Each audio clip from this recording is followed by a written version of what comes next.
Welcome back, class, to the Polity Lakshmikant. The chapter we will discuss today is Amendment of the Constitution.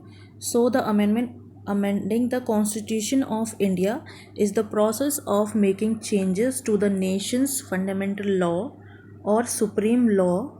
The procedure for amendment in the Constitution is laid down in Part 20 and Article 368.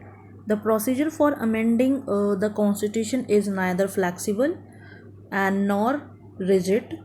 It is synthesis of both, and it states that Parliament may amend the Constitution but can't amend those provisions which form basic structure of Constitution, which came in the Keshwanand Bharati case 1973 by the Supreme Court. And this feature of amendment of Constitution borrowed from the South Africa. And Article 368 has been amended by 24th and 42nd Amendment in 1971 and 1976 respectively. So we have the procedure for the amendment. So who can introduce the bill?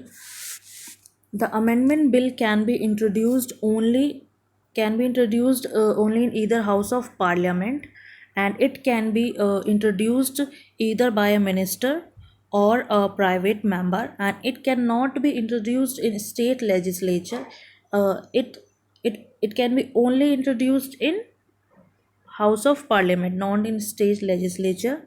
And it don't need prior permission of president to introduce the bill.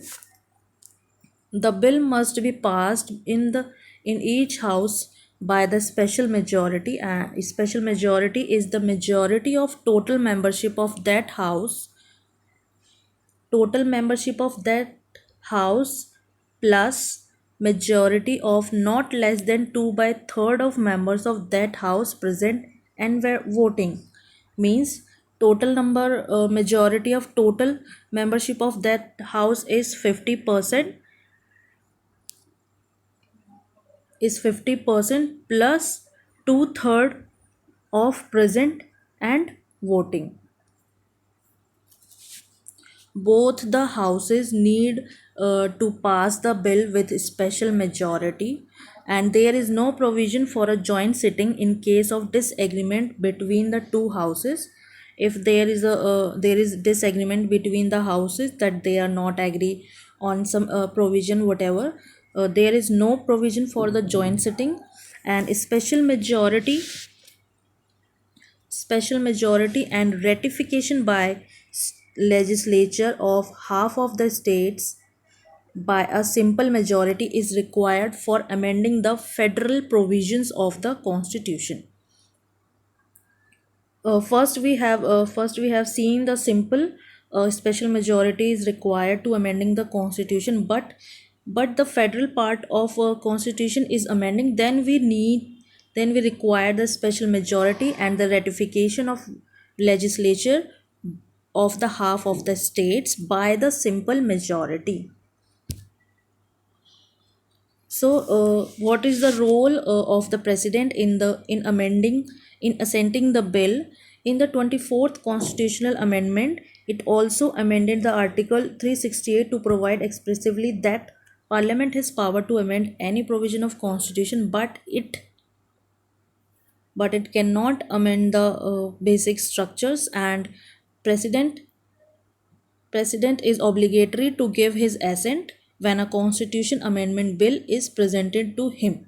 Constitutional amendment bill. Then it has to give his assent.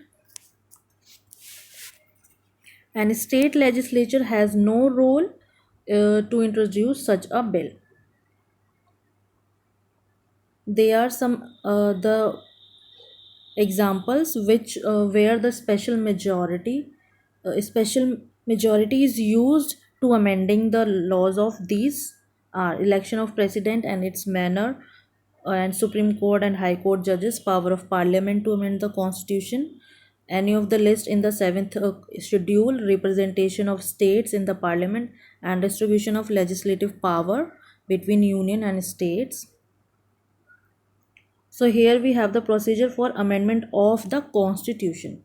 The amendment of the constitution can be initially only by introduction of a bill for the purpose in either house of parliament, and it can be introduced by minister or private member, does not require permission of president.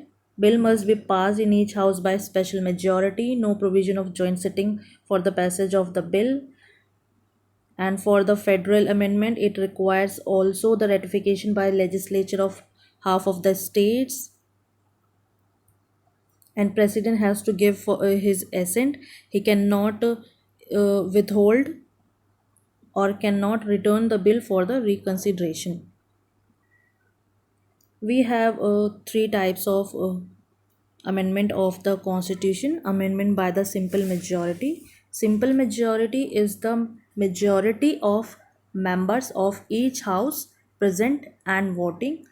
This is similar like ordinary law making process, and such amendments are not considered under article 368. Second one is special majority, and it is the majority of total members of each house, that is more than 50%, and majority of 2/3 of members of each house present and voting. And the third one is the amendment by the special majority and ratification of half of the state legislature, means special majority plus ratification of half of the state legislature by simple majority for the amending of the federal provisions. For example, we have the example of this third one provision of amendment is the 101 amendment that is related to GST. This is the example of special majority and ratification by of state legislature. So we have the examples that amendment by the special majority includes fundamental rights, amendment in directive principle of state policy, and any other provisions not covered under any two remaining two types of fundamentals. And the simple majority provision amendment includes admission and establishment of new states, formation of new states, second schedule, abolition and creation of legislative councils in states, quorum in parliament, salaries and allowance of members of parliament, use of English in parliament, number of judges in Supreme Court, citizenship, use of official language, etc. And the third one, special majority with ratification of states, are the election of president and its manner, extent of executive power of union and states, Supreme Court and High Court, distribution of legislative powers between union and states, seventh schedule, representation of states as parliament, and article 368. So we have complete this chapter. We will back with the another chapters, and you can visit our websites isbio.com and exammap.com and contact us on our WhatsApp. Thank you, class.